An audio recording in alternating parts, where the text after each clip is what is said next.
What's up, guys? We're back. Episode 3. This is Bryce. This is Ethan. It's T. And we're going to talk sports today. We're going to talk a little bit about the NBA playoffs and the NHL playoffs. Both are in full swing right now.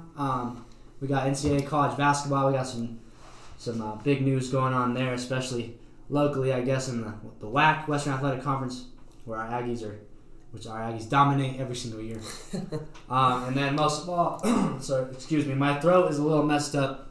Most of all, we got Tiger freaking Woods, baby. So make sure you guys listen up on that one.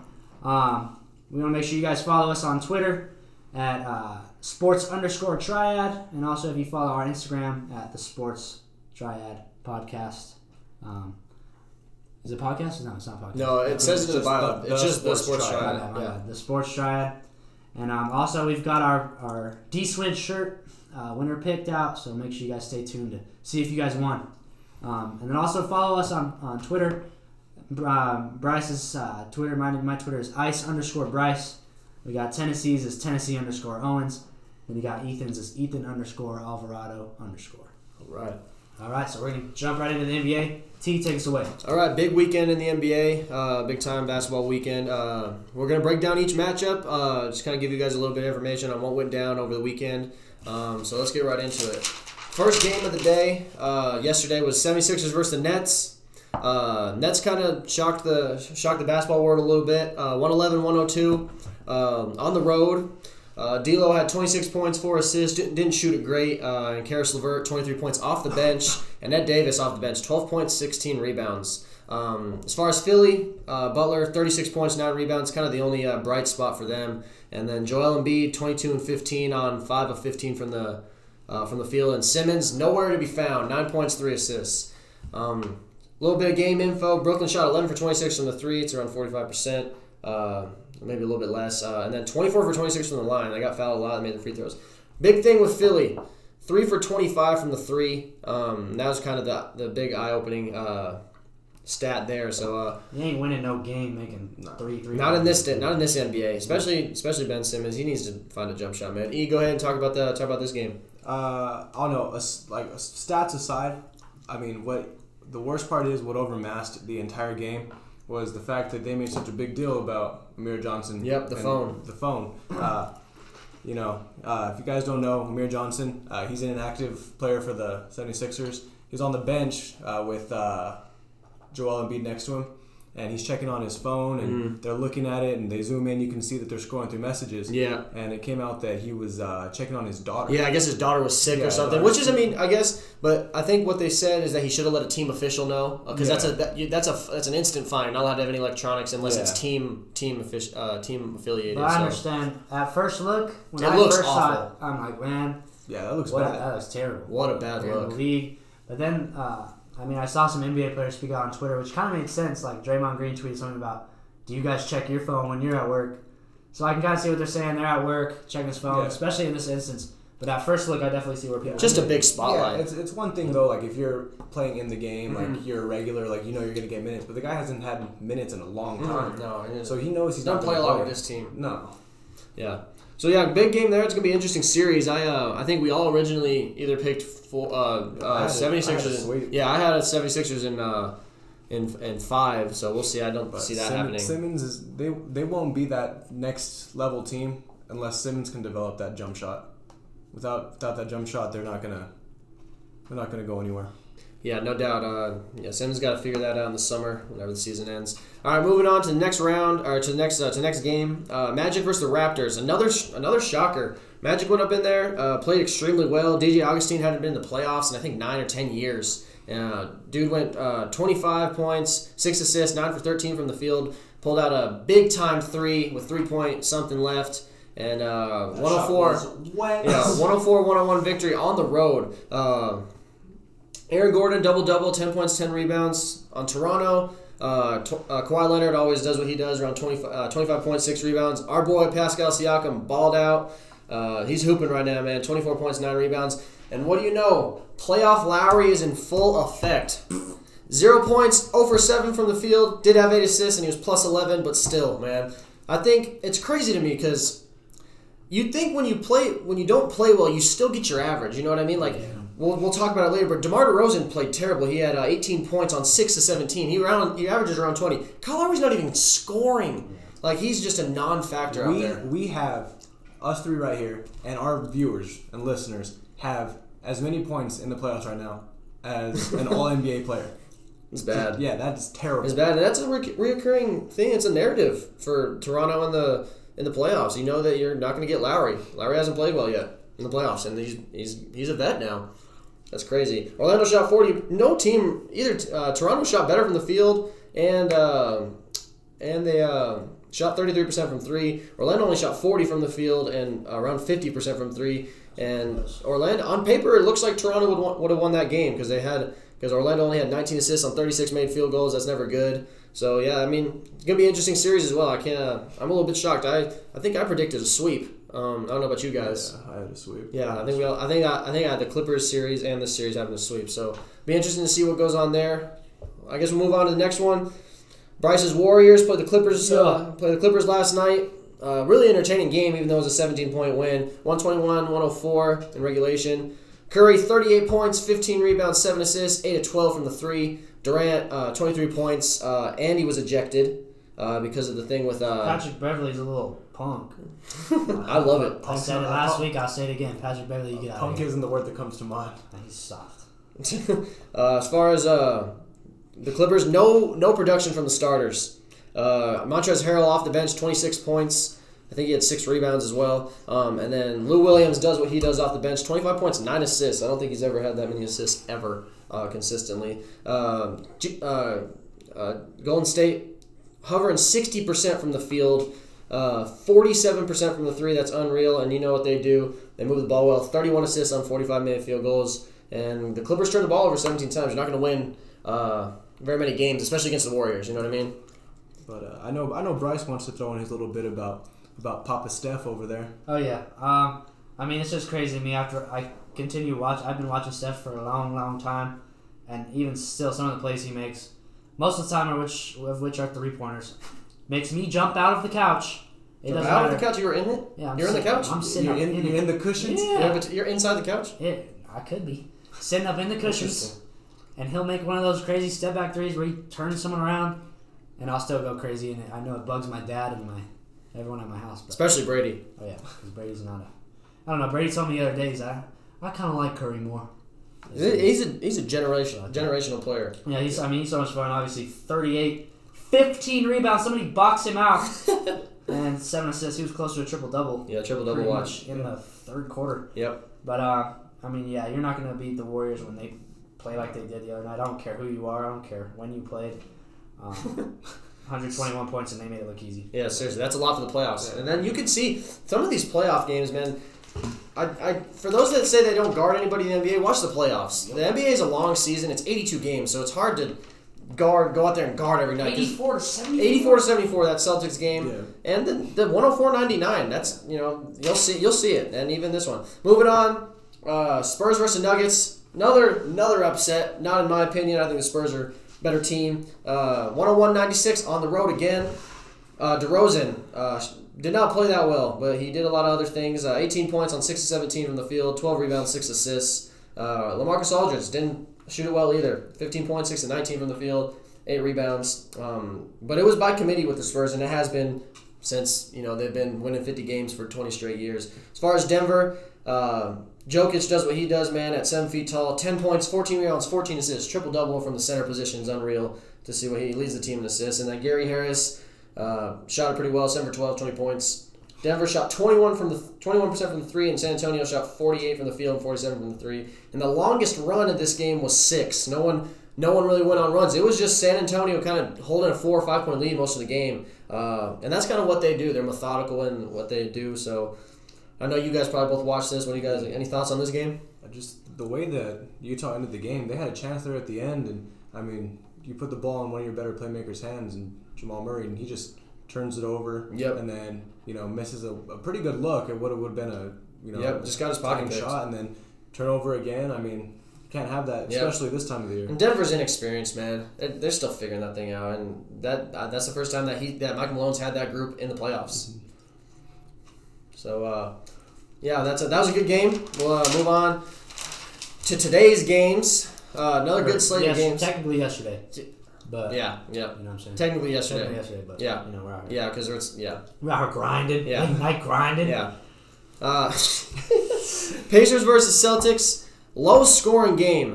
Pacers were actually up 11 with 3 minutes left to go in the first half. And so if you look at that, they came back 20-some point turnaround, and they were up 20 at one point. They were up 84-65, I believe, and they went on a 9-0 run in the game. Kyrie Irving, 6 for 17 in the field, 20 points, 7 assists. Marcus Morris, 20 points, 7 rebounds off the bench. He's really good off the bench for him. And Indiana, not much going on there. Corey Joseph, 14 points, 5 and 9 from the field. He was about their only bright spot. Both teams shot terrible. 36%, 33% from the field.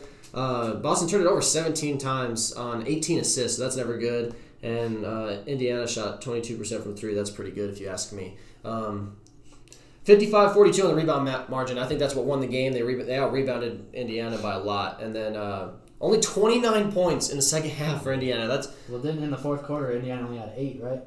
Third quarter. I think they came out in the third quarter. They had 8. I'm pretty sure. But, I mean, you can't be... The Warriors have scored 50 in a quarter multiple times, and they scored 29 in the second half. And obviously, it's a weird comparison, but it just shows you need to be able to score the ball. But that was like an 80s basketball game. Yeah, you know what I mean? When I saw it, because I didn't get to watch much of this, but when I saw the score, I had to double take. I was like, you sure that's not like in the third quarter? Or the first half? Yeah, because nowadays that's all you see. But that definitely goes to show that playoff basketball is a lot different. Different beast, man. These dudes come out, play some defense. It's really fun to watch. This series is probably the least interesting one to me. I don't know. I just feel like... I don't know. That Bucks and Pistons.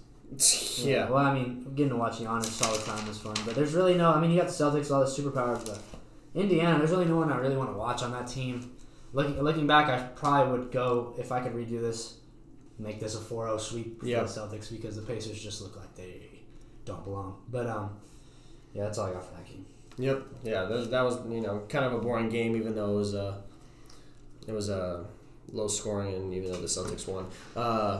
Bucks Pistons, another just pure blowout. 121-86. Pistons without Blake Griffin. I don't know how much he would have done or how much he would have helped. By committee, man, they had 7 dudes in double figures. Giannis 24, 17, and 4 on 9 of 17 from the field.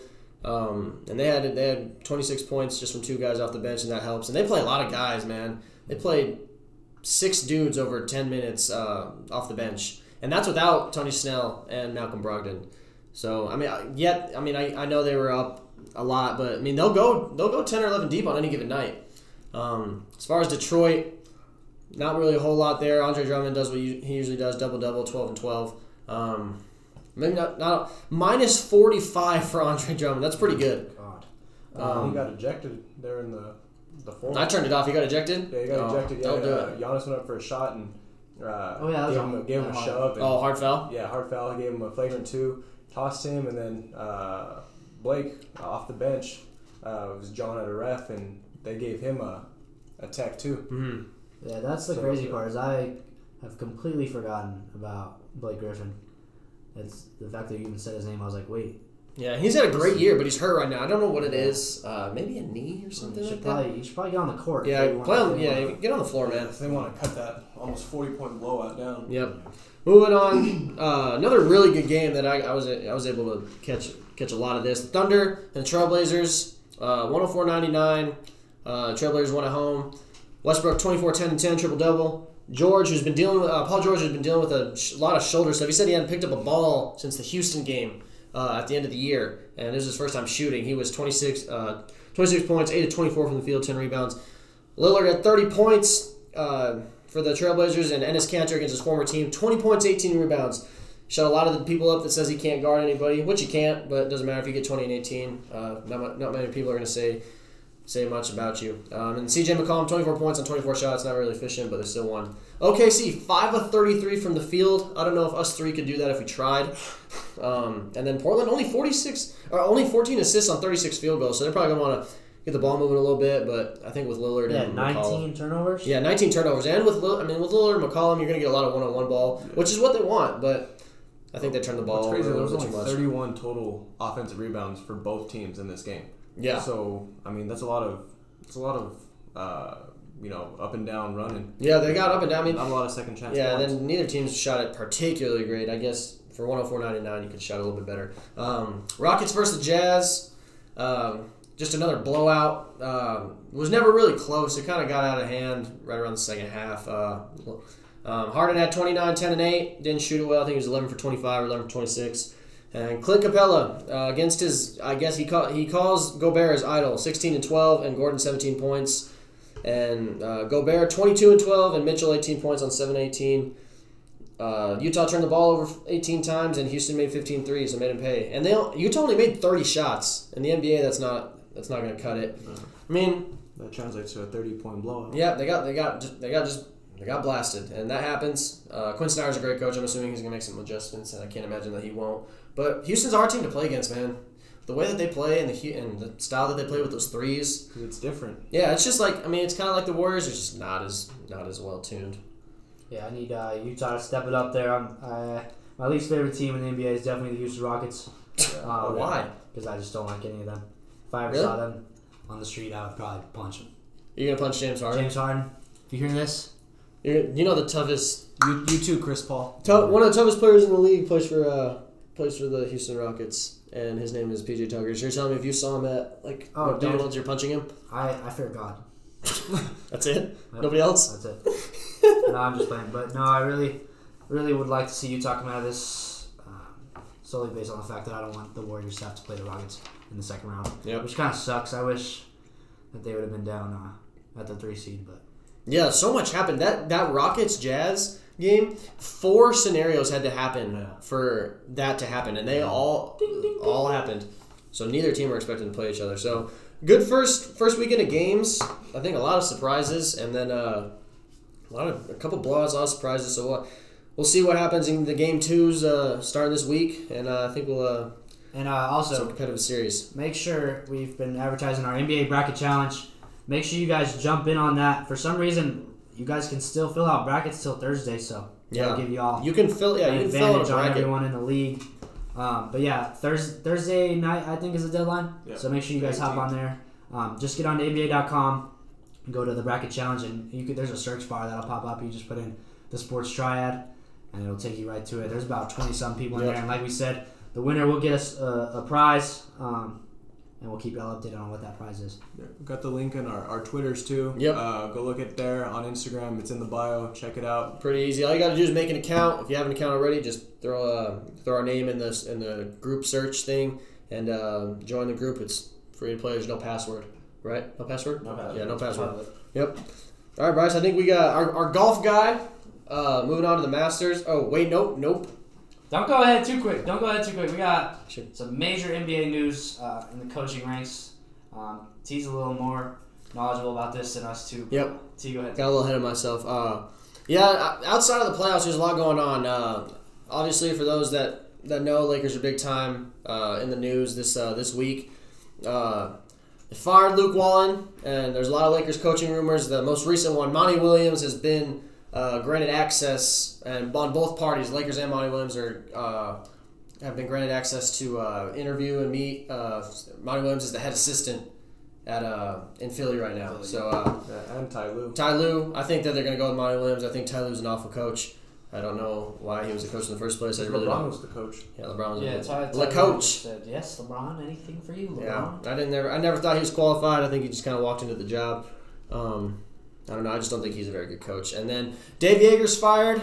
Know him personally, family-wise. He's a good guy. But I guess his time was up. In less than 24 hours, per Ethan Alvarado and a lot of other people, Luke Wallen will be looking like he's headed to the Sacramento Kings to coach that young core. Vlade Divac is the GM over there. Maybe he knows what he's doing. Maybe he sees something in Luke that I don't. Enough to give him a 5-year contract. I thought that Luke only got the Lakers job because he stood up on the sideline while the Warriors went 39-4 when Kerr was out with the back stuff. So we'll see if he can win with the Kings because Dave Yeager did a great job with the Kings this year. I mean, won as many games as he did. So we'll see what happens. Other than that, not a whole lot. I know David Griffin, the former GM of the Cavs, was announced as the executive vice president of basketball operations with the New Orleans Pelicans.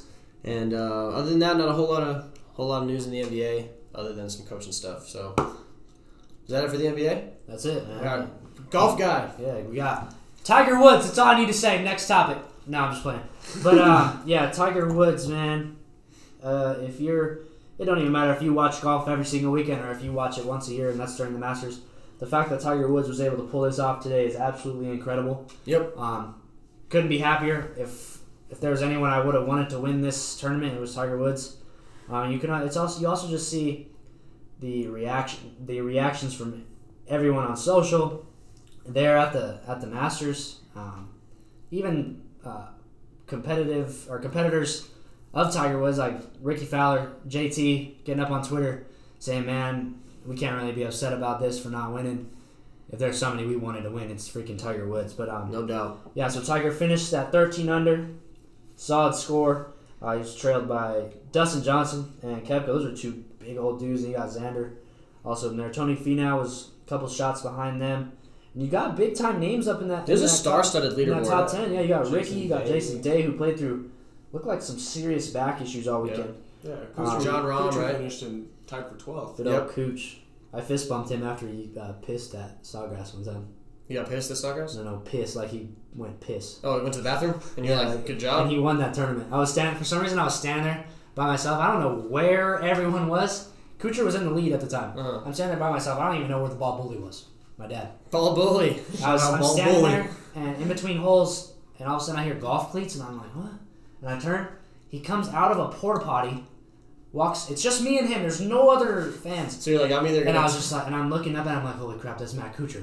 You know, what's up, buddy? Fist bumps me. Probably got some stuff on me, but it's all good. It's all good. Yeah, so I got the fist bump Matt Kuchar at Sawgrass back in 8th grade. But yep. So it's always, but yeah, man, Tiger freaking Woods. It's been 14 years. Mm-hmm.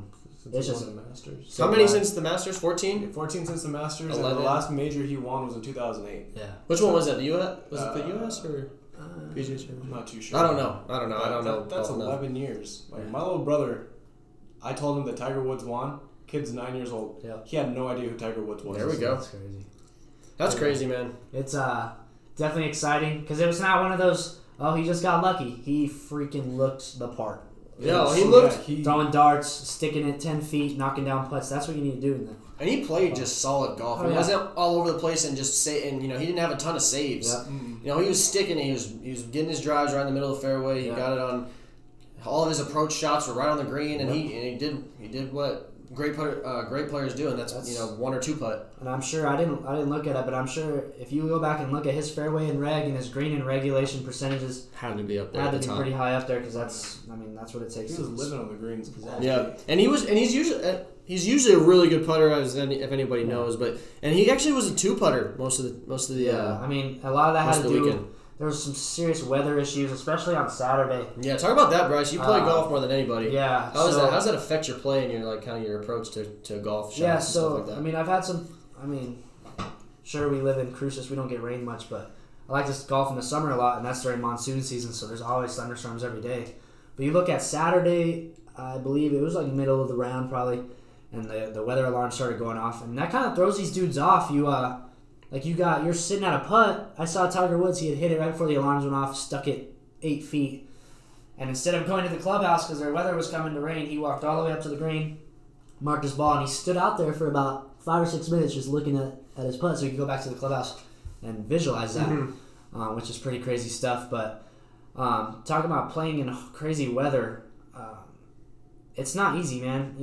Slows the greens down, right? Yeah. That's what rain does. If it starts raining, the green's really slow, which a lot of the cases, golfers like a slower green because you can attack the hole a lot more. Because if it's fast, it's short, yeah. Yeah, if it's faster, you're barely tapping it and it's rolling 20 feet. But so that, and then it also had to do definitely impacted today. They had to move the round up earlier because they saw rain in the forecast. That's why they started so early, right? 3-person grouping too. Yeah, so they did that. Usually on Sundays. It's usually 2. Yeah, on Sundays? Yeah. So okay. and they don't usually do the. Some guys start on 10, some guys start on 1. They did that today. Usually on Sundays. It's crazy. Stuff like that throws you off mentally, and that's stuff you just have to put into account. When you look at guys who finished late yesterday, or finished late on Saturday, they got to tee off 2 hours earlier than they would have on Sunday, so that's 2 hours less rest and mental preparation. So yeah, obviously the big surprise is Tiger Woods. Letdowns. Molinari, man. Molinari choked it. He had it, but I mean, looking back, I'm kind of glad. Also, you look at like guys like Rory McIlroy, who was expected to win the thing. He was the favorite, right? Yep, he was the favorite. Because he came off the Sawgrass victory. I don't even know what he finished. He wasn't even He wasn't even anywhere near the top 10. He shot under. Yeah, he made the cut, but didn't do what he needed to do. Also, you talk about a letdown season for Jordan Spieth. It's just been a rough. Did he make the cut? He made the cut, but obviously didn't make any noise. He's back in that phase where he gets really frustrated and he voices it. You could hear it on TV, and it's just, I don't know if his head's just not in the right spot. He's just playing average golf, which would be amazing if I could do. Oh, yeah. I'd love to play some average golf if I'm at Jordan Spieth's level. But I mean, shot probably in the 60s today because I know he was under, but I mean, you just look at it.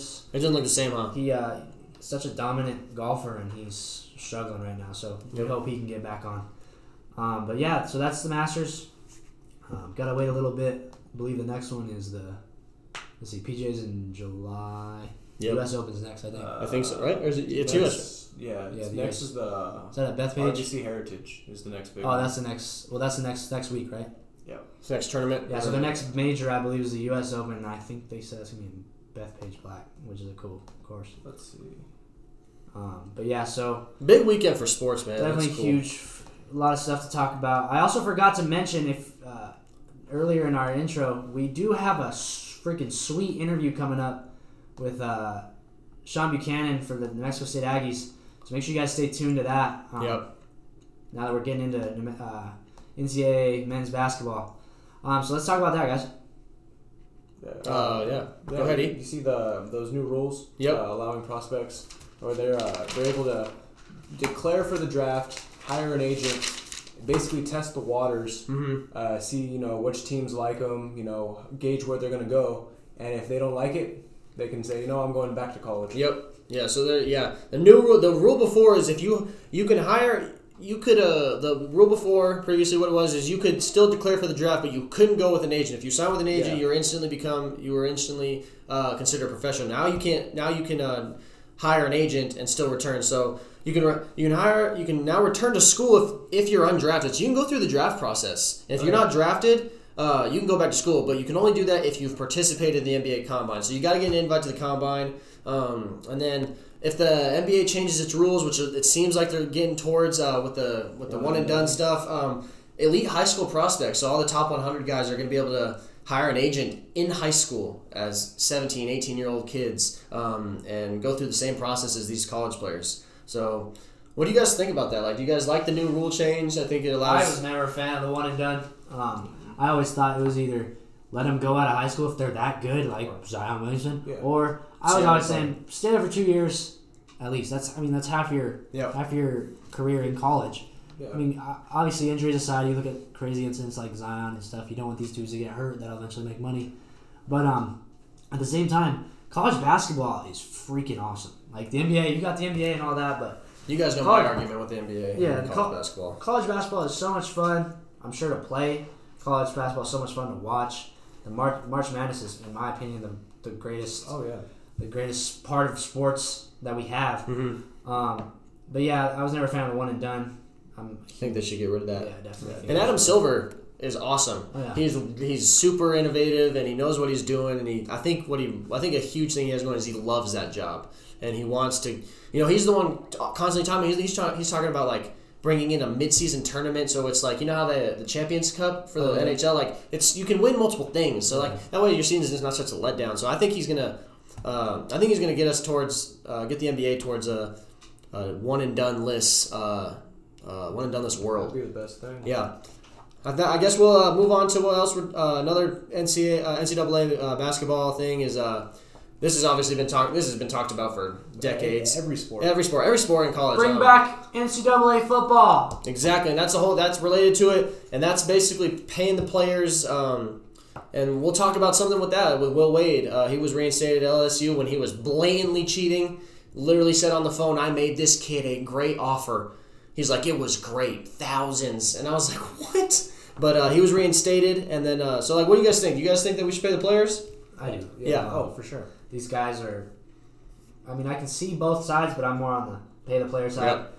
These dudes are working full-time jobs and putting on events for these universities that are making so much money off of them, and getting a scholarship in return, a food stipend. Yeah, you're getting your scholarship check, your rent check, stuff like that. NCAA makes billions. Yeah. It's $1 billion industry. Yeah, they make billions off of these guys. And what do these guys get? I mean, the most you're going to get is probably like a full ride scholarship. It's paying.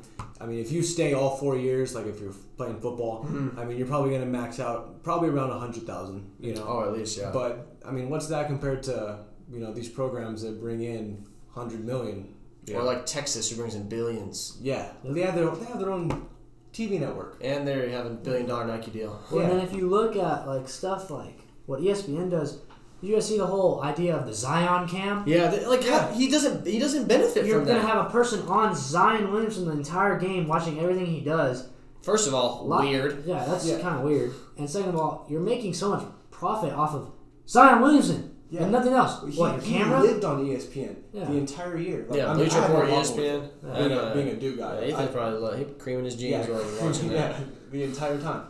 But, no, it's ridiculous. These guys go out there. I mean, what happens if these guys get hurt, too? Exactly. Mid-season? Exactly. I think that, and I understand the whole issue with it with the Title IX. Like, if women's, like, if let's say our team, New Mexico State, were to start, if the whole business was start paying players, you got to pay them. You got to pay the women. If men's soccer gets it, got to pay the equestrian team, or the ski team, or the rugby team. You know what I mean? So Title IX goes into it, and topic aside, who I feel like do not get enough credit for what they do is cheerleading. Oh, absolutely, yeah. Obviously, I might sound a little biased because my little sister's in cheer. Shout out Ali. Shout out Ali Rewalt. But talk about, they're at every single sporting event. Like I work here at New Mexico State, and we've had them come out to baseball games. Yep. Oh, yeah. We've had them at softball games. They're at every single basketball game. Yeah, they'll go at the campus events. Yeah, exactly. If they were told to go to a golf match, they go to a golf match and figure some cheer out for golf. They have nothing to do with the NCAA. They have nothing to do with the actual school. So they go and they got to fundraise just like you did in high school to go to these camps. In college. Yeah. Like they have to fundraise money and all this stuff to go be able to do what they do. And shout out to New Mexico State cheer for getting 4th place at the That's big time, man. NCAA event. I don't know if you guys have ever seen that competition in person. It's absolutely mind blowing. I can't believe they're doing some of the stuff that they do. Yeah, they're like 30 feet up in the air, but it's crazy. Like my sister, plays golf at Centennial, and she's got to fundraise. But why are collegiate sports? And for those that think that cheerleading is not a sport, you're wrong. Crazy. You're wrong. It's a sport. They compete against other people. The only thing that they practice just as much, if not more. Yeah. But like, it's just crazy. I don't think high school sports should be doing, or college sports should be doing the same type of fundraising as a high school sport. So that's an interesting topic, and it goes both ways. But that'll be something I feel like we'll get squared away at some point within the next 5-10 years. So. Yeah. I guess some news in the WAC. Our guy Mark Madsen, former Lakers assistant and a good friend of mine and my dad's. He landed the UVU, Utah Valley head job in the WAC after it's big time. Yeah, in the wake of Mark Pope leaving to BYU. Congratulations to Coach Pope getting that BYU job. Yeah, great dude. Very good dude. So yeah, good for Mark. We'll see what he brings to the table. I don't know if he's got much head coaching experience as far as at the collegiate level. He's got a squad. Utah Valley's legit, man. Yeah, he's going to inherit a really good team. So hopefully he can get some other guys in. I think he's going to have a lot of appeal for being being an NBA guy. So that's cool. It's good for the WAC too. Good for the WAC. So hopefully that can bring some attention to. Yeah, I'll look forward to seeing that guy up very there. Weak WAC. Yeah. It's awesome if we could get some better players up in this thing. Yeah. I mean, it's getting better for sure. Yeah. I miss the old WAC, the good old Nevada, Utah State, Boise State. Hawaii. When we had the WAC tournament here back in, 06? No, you guys would know that. Something. Yeah, it was a while back. My parents let me skip. I was in 1st grade. Let me skip. Oh, no. No, I'm wrong. I was in 3rd grade. I know Reggie Theus was still here. You're still rocking the Rex Specs? Nah. Oh, wait. 3rd grade? Yeah, I was rocking the Rex Specs. For y'all that don't know, I used to wear these silver. Dude, they were dope. It's like it's the Cadillac of Rex Specs. The band went around the back of my head. Swear it was gonna cut off circulation in my brain, but straight swag. That's Thinking the only way I about can Bryce see it. Harrison Rewalt. It's not my name, dude. Yeah, It's that's my your middle middle name. It's alright. Bryce Harrison Rewalt wearing wear specs makes me laugh. Yeah. So, but yeah. Anyways, Mark Madsen, that's awesome. Utah Valley, the strong get stronger. Hopefully they can get ahead of GCU because I am not a fan of GCU at all, or their fans. It's all fake. Well, we can talk about that sometime else, but Yep. yeah. We should do a college. We should do a whack basketball or whack sports podcast. Just bash on GCU the entire time. Also, not a fan of UTRGV, but we can get into that. or Bakersfield. Or anyone except the Aggies. Go Aggies. Go Aggies. Go Aggies. Go Aggies. All right. We got our. I don't watch any NHL. I don't know how much he watches. Yeah, I don't watch too much NHL. I know Bryce is a Sharks fan. He knows a little bit more than us. We'll save the Sharks for last. Yep. So let's. Because they're down 2-1. Yeah. Let's hear some NHL news. They're in the playoffs right now because they mirror the NBA season. So let's hear what's going on in the NHL world. So crazy talk. The President Cup champs, the Lightning, best record in the league, are losing to the Blue Jackets 3-0. So they're about to get swept as the best team in the NHL. So close. They're not close games either. Is the first round best of 5 or best of 7? It's our best 7. So all of them are best of 7? Yes. Okay. Yeah, they haven't been. I mean, the only close one was the first one. It was 4-3, but on Friday it was crazy, 5-1, and yesterday on Sunday it was 3-1. So it's crazy. It's really weird to think. It's like the Warriors being down 3-0 against the Clippers. That's for you guys that don't watch NHL. That's basically what it is. It's the equivalent, yeah. Or Milwaukee. Milwaukee had they had the best record, right? Yeah, they won 61 games. And that's like Milwaukee being down to Detroit. I mean, Tampa Bay barely made it in the damn playoffs. So really weird. Moving on, got the Bruins and the Maple Leafs. That series is tied at 1-1. Toronto took game 1 4-1. Boston reciprocated that and took game 2 4-1. The game 3 is tonight. So tune into that one. That should be a good one. The Bruins are always a team to watch out for in the playoffs. So you move on to the defending champs. The Caps are currently up 2-0 on the Hurricanes. Couple close games though. I mean, 4-2 the first game. If you can in hockey, if you can keep it within 2, it's a pretty dang close game. And then game 2 on Saturday went to overtime. Washington was able to pull that out. So yeah, keep eye on the Caps. Defending champs trying to make a title run again.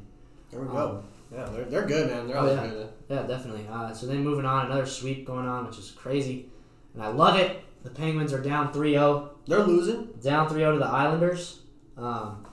So that's something to watch. And they, like I said, the only game that was close was the first one. The other 2 have been 3 goal wins. Game 4 is scheduled for tomorrow night at 7:30 Eastern Time. Moving down, the Preds and the Stars. This is a fun series to tune into, especially if you like the young dudes. It's currently tied 1-1. Game 3 is tonight on NBCSN at 7:30. So far the first 2 games have been super close games. We'll move back and keep moving down. We're slowly getting closer to the Sharks, and it hurts that we have to talk about that. But the Jets and the Blues.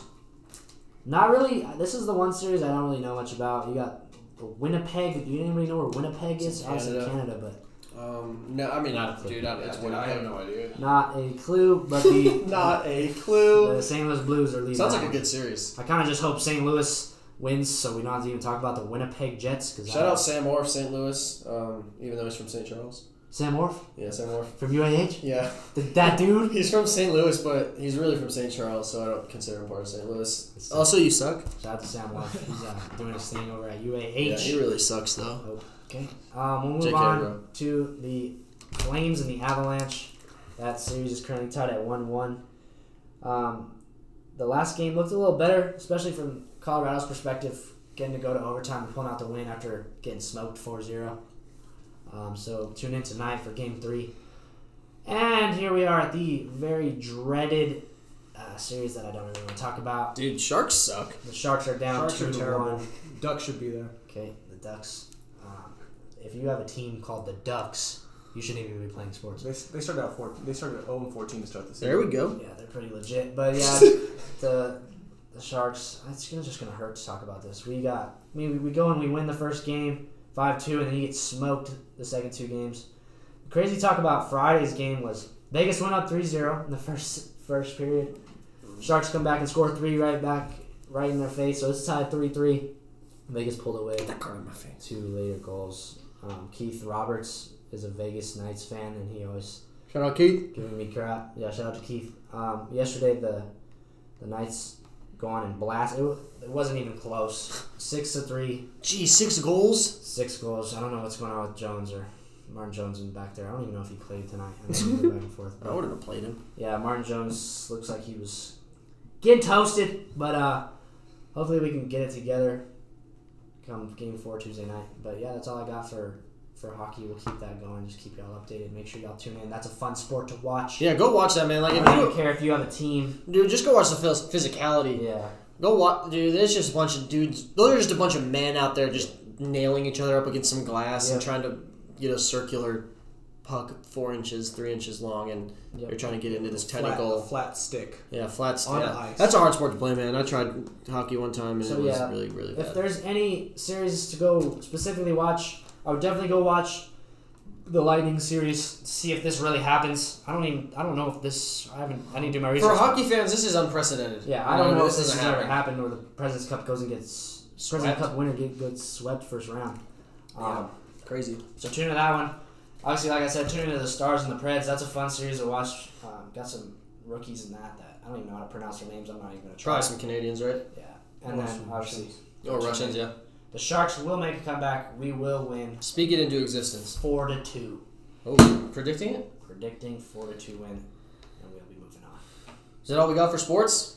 Looks like it's all we got for sports. We got our Dswin drawing. Yep, we did that before. We got a random number generator to put some names in. If you guys don't believe us, we got the proof. Ethan, who won the drawing? So the winner of the Dswin shirt drawing is Clarissa Flores.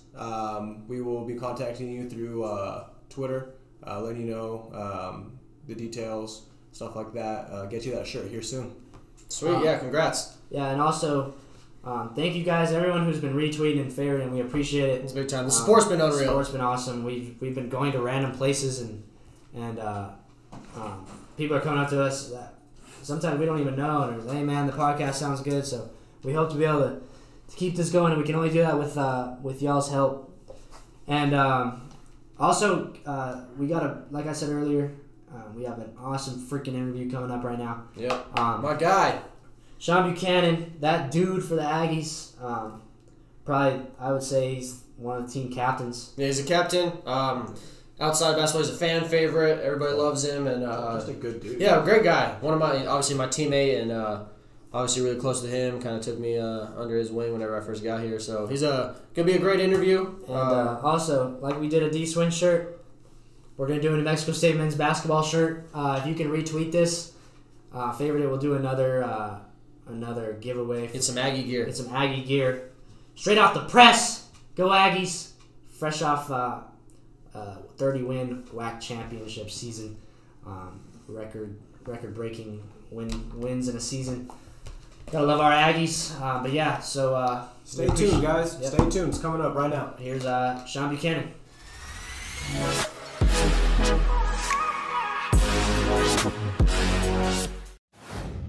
All right, big time interview here. We got Shunn Buchanan, NMSU point guard. Appreciate you being here. Welcome to the show. Yeah, welcome on, Shunn. Appreciate y'all.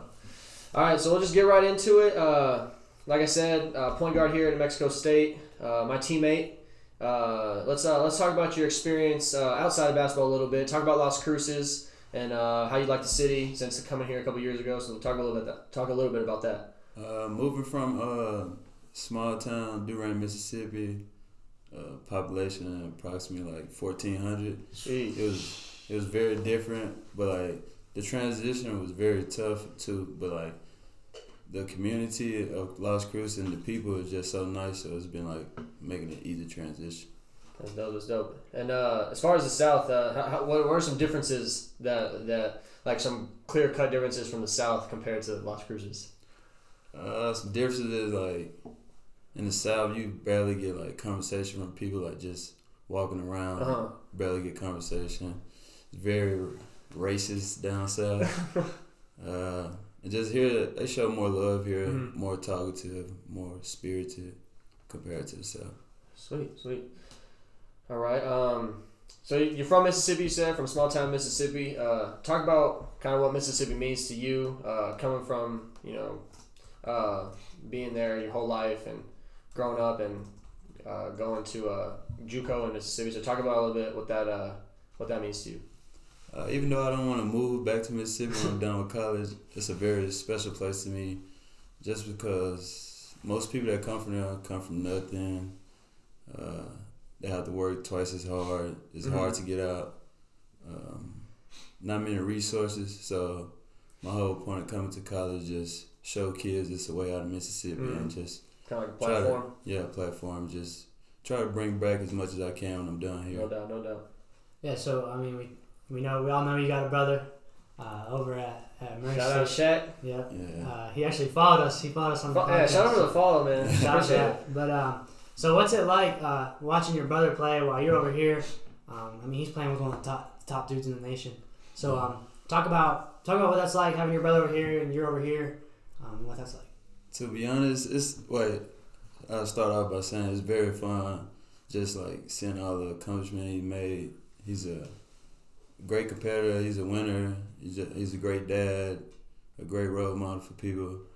But like when we did our first year of JUCO together, and he was a sophomore, I was a freshman, all the way up to then, like even growing up, middle school, high school, we really didn't get along. Like we loved each other, but we really didn't get along. Tough brother love. Tough brother love. We always all sorts of like family competition between you two basketball wise. Everything was competition. Anything we did, dressing.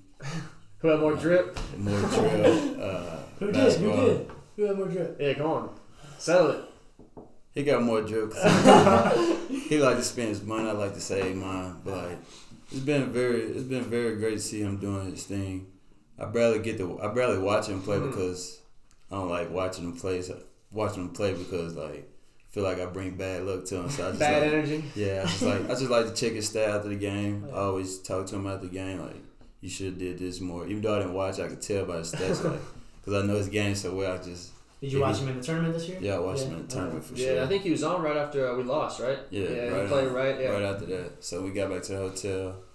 I hurried up and told Eli, turn on the TV. I got to see my brother play. Oh, yeah. That's dope. Yeah. So, I mean, you're talking about how you enjoy watching him play.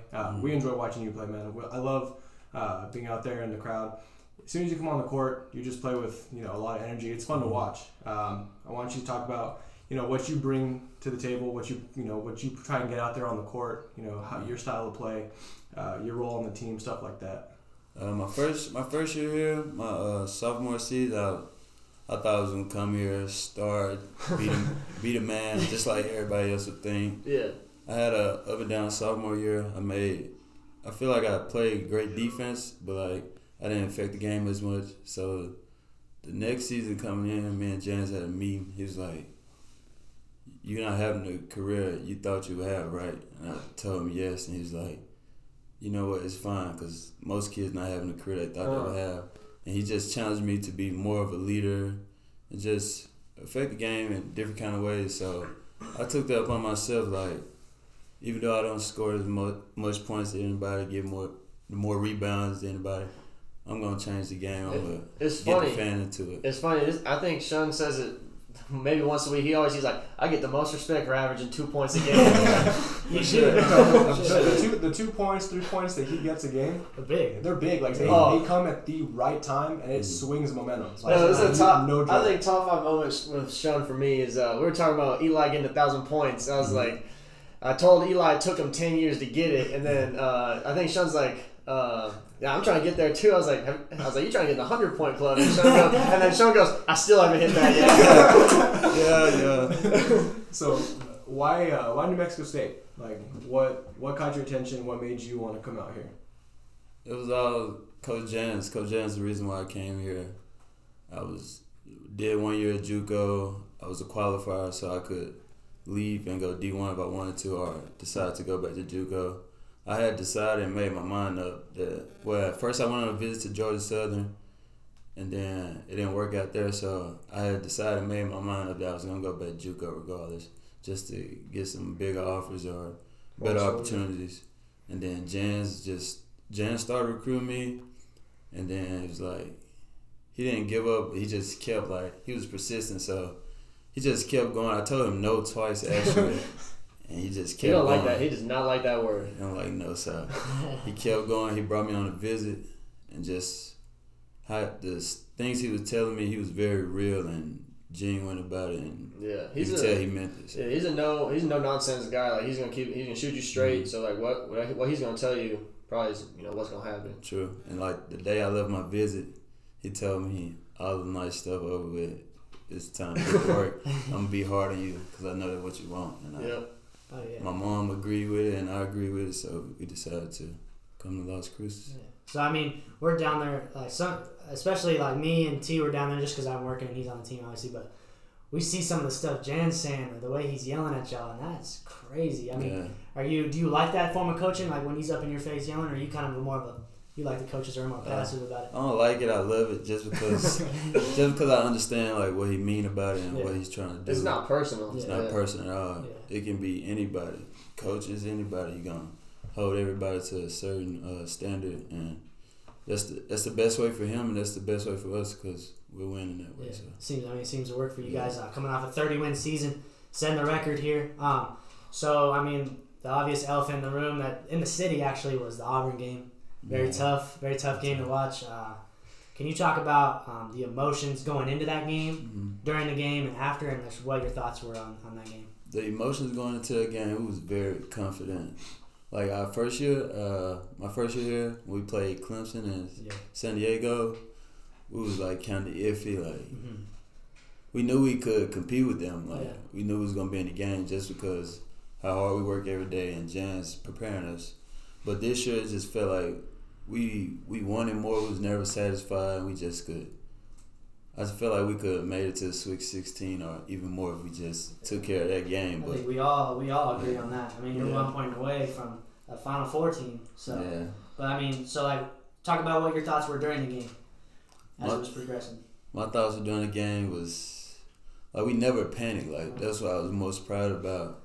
It was just up to the leaders like me, Eli, AJ, to just hold everybody in place and tell them we good. We've been here before, so we know like. We're gonna make it's a game of runs. We're gonna make our run. So I was trying to really be the best leader I could be like all year. I was keeping everybody motivated. The huddles was positive. I kept telling them we're gonna win this game, even if we was down 12 or down 5 or 4. I said we're gonna win this game. I believe it. Yeah. So I mean, during the game was crazy. It came down. What were your thoughts on when you saw AJ take it to the bucket and then he kick it out? Because everyone's talking about that. Yeah, that was the most talked about. Taking the layup. What were your thoughts on him kicking out the row? I think it just showed what kind of team we are. We're a very fun team to be around, just trustworthy team. We trust each other.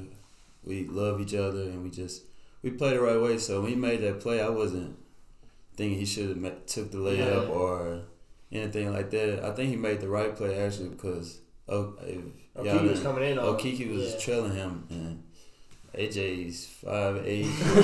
Okeke's like 6'8". And Harper was right behind him too, because you can feel it. And I think that what you're talking about to build off of that, Janice talks about it all the time in the media. He talks about this team likes each other, and whenever he walks in, it's a really good feeling to hear the team laughing and talking, and I think that shows on the floor like. How much trust he had in Terrell to make that shot because he's our best 3-point shooter. So it just shows that you got a team that likes each other, hangs out off the floor, and kind of just has that camaraderie. It propels you more than you think it would. True.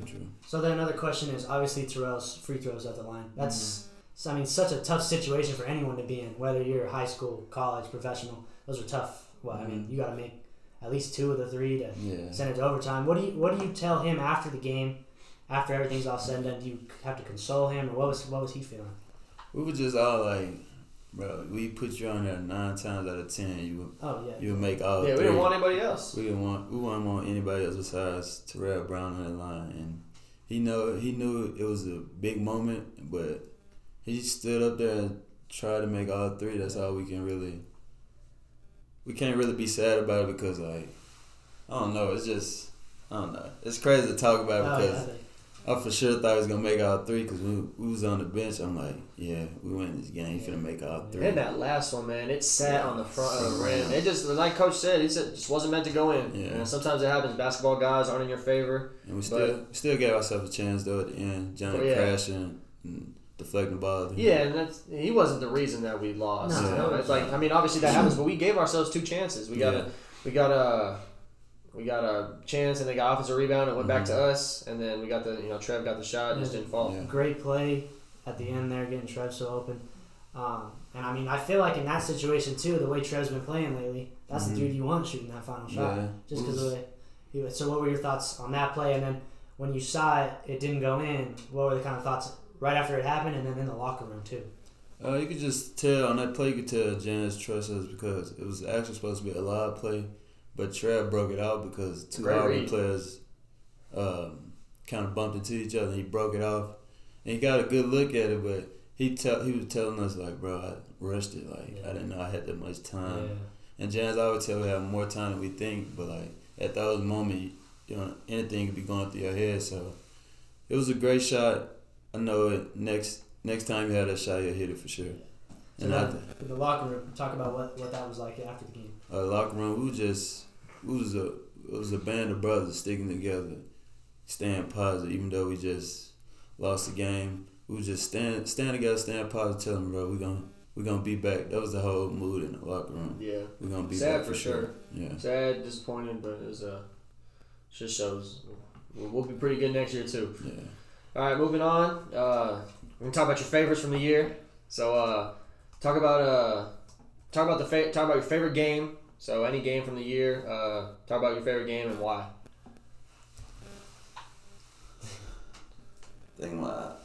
I got a couple favorites, but my favorite game of the year is probably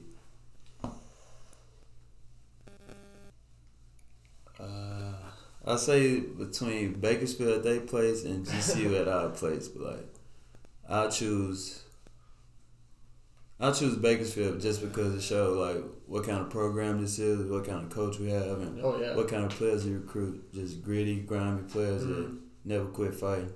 And we clawed ourselves back in the game from down 10. Yeah, down 10 with like a minute and 9 seconds left. Dude. I turned it off. I mean, I got mad. I was like, we were in a good spot. We were up like 24-3 or 24-6, and I was like, and me, I didn't get to travel this year, so I just sitting there like, this is mad. I turned it off, and I was like, I'm so mad. And then I get a text from my grandparents and then a couple of my friends who are fans, and they're like, "Are you watching this?" I was like, "Watching what? Watching us lose?" Yeah. And then I was like, and then I turned it back on. So my fault, but it's all good. We pulled that one off just because. Then you had the meme after the game of you soaring right all over the floor. Yeah, that was the best, man. That was awesome. You wanted no part of the celebration. You still had the fro too with the headband? Did you still have that? No, I had the low cut. Okay. You cut it? Yeah. That's a good one. I think my favorite would probably be, I don't know. What we did to GCU in Vegas was embarrassing, especially after the fact Dan Marley went up into the crowd. Yeah. After the semifinal game, I feel that kind of makes me think that he kind of knew. True, He's like, yeah, we shot our load right here in this one. Yeah. I think that was probably my favorite. Funniest moment. Let me hear it. Just funniest moment to you. And we'll get into Coach Jans and funniest player, but I want to hear your funniest moment from the year. This whole team is funny, so we have a lot of memories. But the funniest moment, I'll say the funniest moment when Coach Jans put a freshman, Barry Jean Louise, I think that's how you say his name. He put him in timeout and during practice. He put him in time. So describe like the scene, like what's going on in practice, and Coach Jans went and put Barrick in timeout. It was like in the corner timeout. Yeah, it was in the corner on the baseline. Yeah, we had made a mistake, or somebody made a mistake, and Jans always say if you're not the person making the mistake, still learn from it and pay attention. And I think Barrett was talking, like trying to figure something out, and he was talking. Jans was just like, turn around. You don't care about what I say. Turn around and get in timeout. And he was talking about basketball. It's not like he was arguing. He was talking about what just happened, and he said Jans was having it. Put him in timeout. He put him in timeout, and while Barrett was getting in timeout, he had his back turned to Jans. but he was still trying to peek over his shoulder. And Jan's like, turn around. And me being the leader, I'm just like, Barry, turn around. Turn around and pay attention. Bro. Yeah. Like, turn around and pay attention because you still need to learn. Like, he didn't mean it that way, but it was funny. It was a very funny moment. I think it looked like he was shocked. I was standing on the sideline, and he goes like, "Yo, turn around! Like, watch what's going on." He's like, "Yeah, he really listened to Jans and went to time out." That's awesome, man. That's hilarious. All right. Funniest player on the team. Let me hear it and why. I think you know this one, 10. The funniest player on the team got to be Clayton Henry. By far, man. From Calgary. Well, tell me why he's so funny. For the people that don't know, for the viewers, and for the listeners out here, we are obviously you and me are in there every day. We know why he's funny, but give us an example and kind of why he's so funny. The reason why Clayton Henry is funny because he lives by imagination. He always make things up. He said, "You guys have bad imagination." He always say that. So he just, I don't know. He's kind of different, but he's funny because he always just like living by imagination. It's just like, he's like, y'all didn't think of it that way. We're like, no, because no one would think of it that way. Shout out Clayton Henry. That's trash. Shout out. So talk about. We're gonna move on to next year a little bit. Talk about next year. What you think of the team? Maybe on paper, what you think. What do you think it's looking like for next year, and how you think we're gonna be?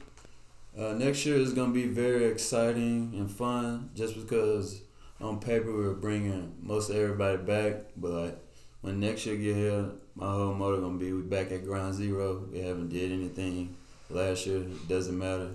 But we're gonna create a lot of memories, and it's gonna be very exciting. All right.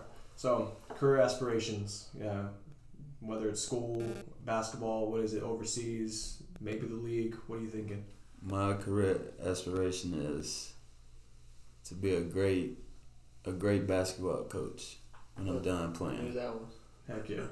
So I just try to really learn everything I can from Jans, just because he's a great coach, and I just pay attention to every little detail that he do. Yep. Anything he do, I just try to pick his brain and just.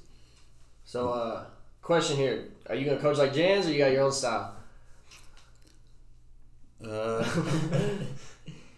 think a lot of it gonna come from Jans. Just naturally. A lot of people, a lot of guys end up, being the same type of coaches that they play for, and Jans is by far the best coach that I've ever been around, and it's not even, not even close. So it clearly shows what he's doing, what he's teaching, what he's preaching. It works. It works. I think a lot of it gonna come from Jans, but I'm gonna have a little Shunn Buchanan swag in there.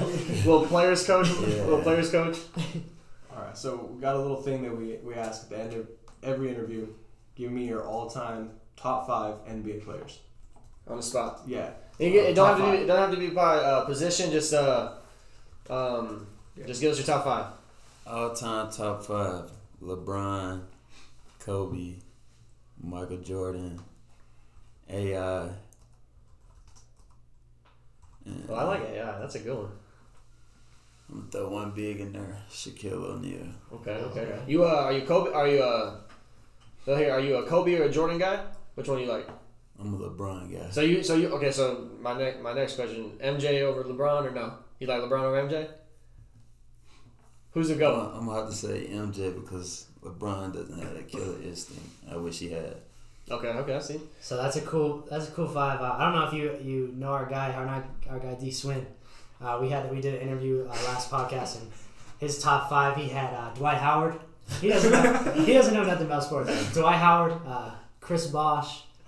He had Mike Allstott. He had a football player. Yeah. He had himself. He called himself Lava Boy. He had Hidu Turkoglu. Hidu Turkoglu from the Magic. Wow. He's a Magic fan. So I think this one works a little more. Sorry, Swim, but I think Shunn's got you beat on that. Yeah. As you know, NBA playoffs going on right now. I'm assuming you're going to be watching. Yeah. Who are you rooting for? If you have a team, talk about a little bit about the NBA playoffs and what you think of what's going on. I'm not rooting for anybody specific, but I like the way the Nets play because they got a lot good. of guys that got a chip on their shoulders, just like New Mexico State has. So kind of relate to them, and I just like the way they play. And they're up 1-0 too after Yeah. a big win. So yeah, the Nets. Well, we know you're a popular guy. You got to get out of here, but we appreciate you coming in. I appreciate Yeah, y'all. we appreciate Thank you, y'all brother. for having me. Yes, sir. That was big time, man. Appreciate it. Appreciate you. All right, that was Shunn Buchanan. Great guy, man. My teammate, one of my closer guys on the team. I'm close with all of them, but him being a point guard, that's my guy. It's taught me a lot since I got here, but it was cool, man. I like. It's fun to listen to kind of a little bit about his life, get to know him a little bit outside of basketball, and kind of what he wants to do with his life, and kind of what he brings to the table as far as in the program. So, what do you guys think of that interview? He's easily one of my favorites to ever come to New Mexico State, and that's saying a lot considering I've been a diehard since for as long as I can remember. I can go back and name the starting 5 for the 06 New Mexico State men's basketball team. 06, that's 13 years ago. Yeah, dude, because I used to play that video game with all them. So like, Oh, yeah. I'm talking about Elijah Ingram. I can get into He's all being that later. serious. 100%. But yeah, no, the cool thing about Shunn, I had class with him a couple semesters ago when he first got here. I want to say it was his first semester here. It was a sports marketing class, and I remember seeing him, and I was like, oh my god, that's Shunn Buchanan. And now it's gotten to the point where if he sees me on campus, he's telling me what's up, and which is super cool because They don't have to do that. yeah, I mean, not a knock on athletes, but not a lot of the athletes stick to their crew, which makes sense. We stick to our crews, they stick to theirs. But it's really cool being able to say what's up to the guys that are taking over New Mexico State men's basketball. So shout out to Shunn. Appreciate the interview, my guy, and good luck next year. Yeah, man. Yeah, I loved whenever he was giving us a little behind the scenes stuff with Coach Jans. I mean, you see him out there. He's a funny guy. Yeah, you see him out there on the court. I mean, the guy's intense. He's yelling. Never looks like he's happy. But whenever I love you that, man. hear stories like this, man, you just gotta love it. That's a great dude right there, playing for a great program. And he's funny too. Shunn's funny. Oh yeah. He's talking about his favorite moment. How about the Barrick timeout? Shout out Barrick Jean-Louis. If you hear this, man, I'm sorry that you had to be put on blast like that for being put on timeout, but that was by far one of my funniest moments ever. That's funny stuff, man. Yeah, but Barrick, you're my guy. Yeah, so thanks again, Shunn Buchanan. We hope to get some more athletes on here eventually. Yeah, and let us know if you guys want to be on the podcast. Just shoot us a DM, shoot me a text, Bryce or Ethan. We'd love to get y'all on. You guys don't be afraid to ask. Yeah, and it don't matter if you're an athlete or if you're a couch potato. We want anyone we can get. Ooh, couch potato would be cool. Couch potato. Oh yeah. Yeah, so that's it for today's podcast, guys. Episode number 3. It's crazy to think we've already been doing this for a week. Doesn't really feel like it. Yeah. But yeah, so shout out to everyone who's been tuning in. Yeah, you guys are showing unreal support. Keep sending in the feedback to us. Let us know. Yeah, and ask some questions. I know a lot of people have asked if we're going to do a Q&A. So, and let us know. Let us have those. Yeah, so, and also, we're planning this week, our plan is to get on to Spotify, get on to Apple, because we know how hard it is to do your thing and listen to our podcast. Yeah, you got to keep YouTube open. But if we can get on Apple, Spotify, any of that stuff, you guys can close your phone. It takes about 5 to 7 days to get that going. So we're aiming to try to get Friday's podcast up on Apple and Spotify. If not, for sure Monday. It's just kind of just annoying process that you got to get submitted to. So we'll get it on there regardless, at least for try it for the next podcast or next Mondays. So yeah, just some reminders, like we said, while we're gone this week. 1. Fill out your brackets, get into that thing by Thursday because we need more people up in that. And also, the Shunn Buchanan interview. If you can retweet this episode, we'll give out a New Mexico State men's basketball shirt to one lucky winner. Yep. So, and we'll see you guys Friday. Be sure to tune in Friday morning at 9:30. We'll have our 4th episode. And a special guest. And a special guest for sure. And that's it. So we'll see you guys Friday, and we appreciate all the support. We out! Bye, buddy. Let's go.